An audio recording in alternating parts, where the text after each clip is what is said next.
Welcome back, viewers and subscribers. It's the girl Star Flames, and we're back with another video. In this video, guys, we're gonna talk about Kim Kardashian confession while being on one of her prison reform program run.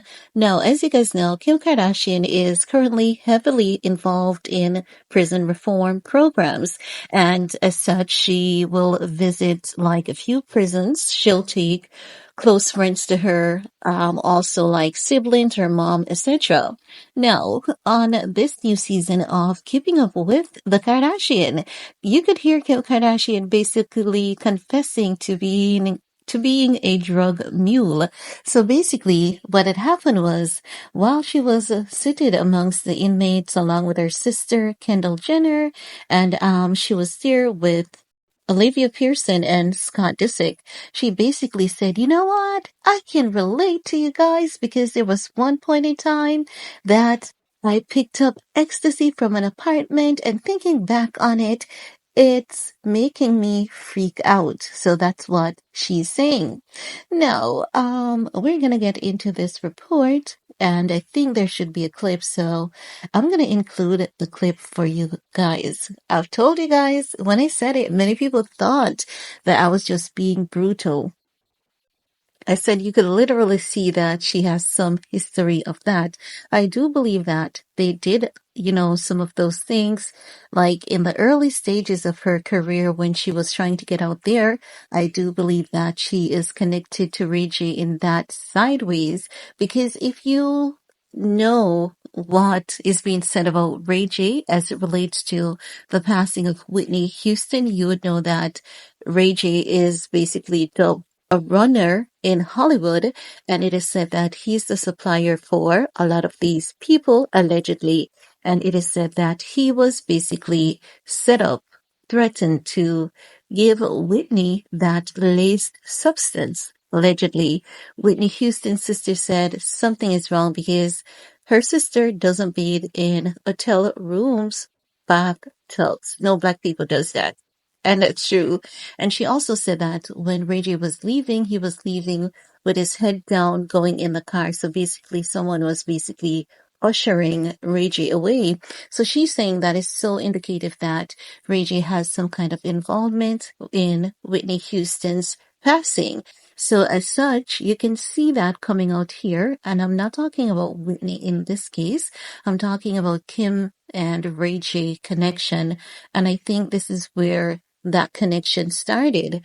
I do believe that the Kardashians may have been involved in that more than what Kim Kardashian is telling us.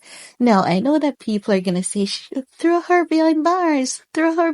I don't think she can go to prison for that, honestly. So they would have to have a lot more on her to basically put her behind bars.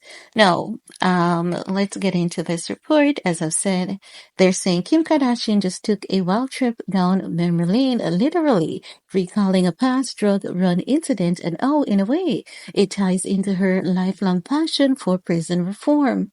So every 3 to 5 business days, there's something new that ties into her passion for prison reform, literally.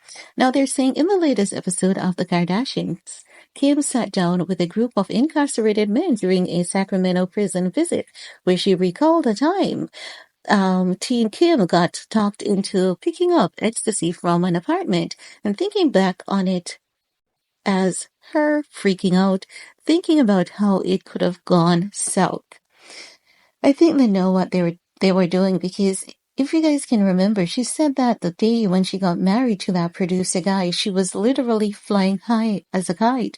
So you can tell that they were dipping and doing in a lot of nefarious things, literally, right?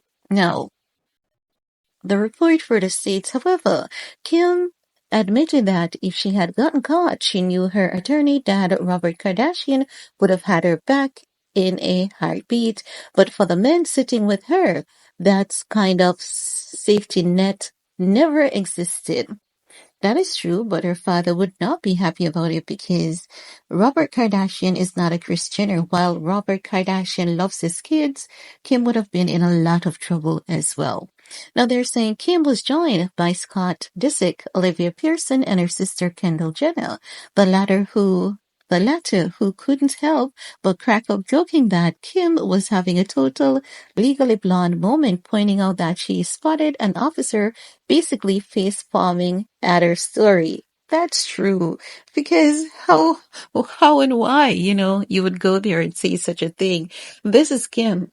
Kim is in a room of people, and those people will have an experience. And I think that Kim goes, how can I cap these people experience? Like, I have to outdo them. If there are 10 prostitutes in the room, Kim is going to say, oh, you think you've had an experience, huh?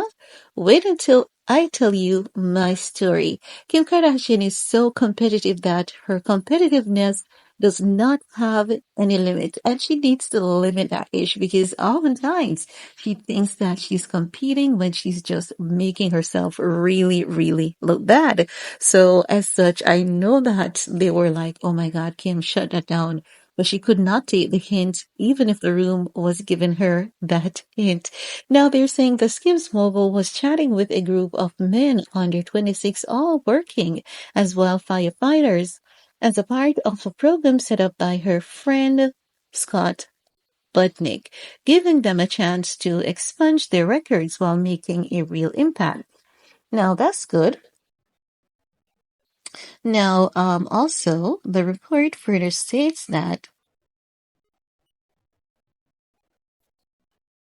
so they're saying the old visit was just another way for Kim to honor her late dad.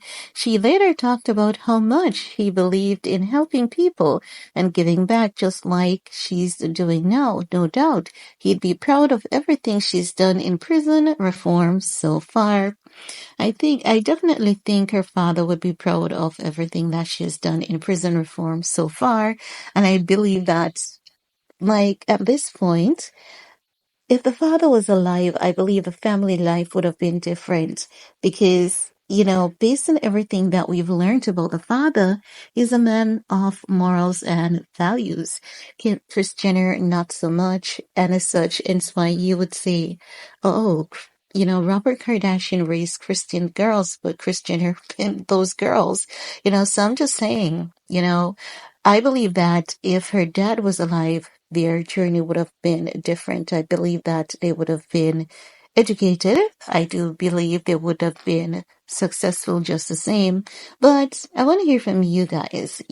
What's your take about Kim Kardashian sharing her little story about her drug run and that police officer basically like wanting to tell her like, oh my God, I can't believe you're doing that, shut the heck up.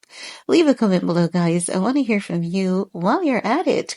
Give this video a big thumbs up, share, stay safe, and we're going to talk some more in the comment section. Peace. Like, I guess, to see us different. Why is it that you decided to do this? So I went to a women's prison, CIW, and I sat in a room like this, and this one girl was like, my boyfriend had me go get drugs or pick something up at this apartment, and I didn't know that like some shit was gonna go down and someone died, and like these crazy stories. And I thought to myself, oh my God, one time my friend had me go pick up like ecstasy at this apartment, and like, what if something happened? And I was like, I literally thought that.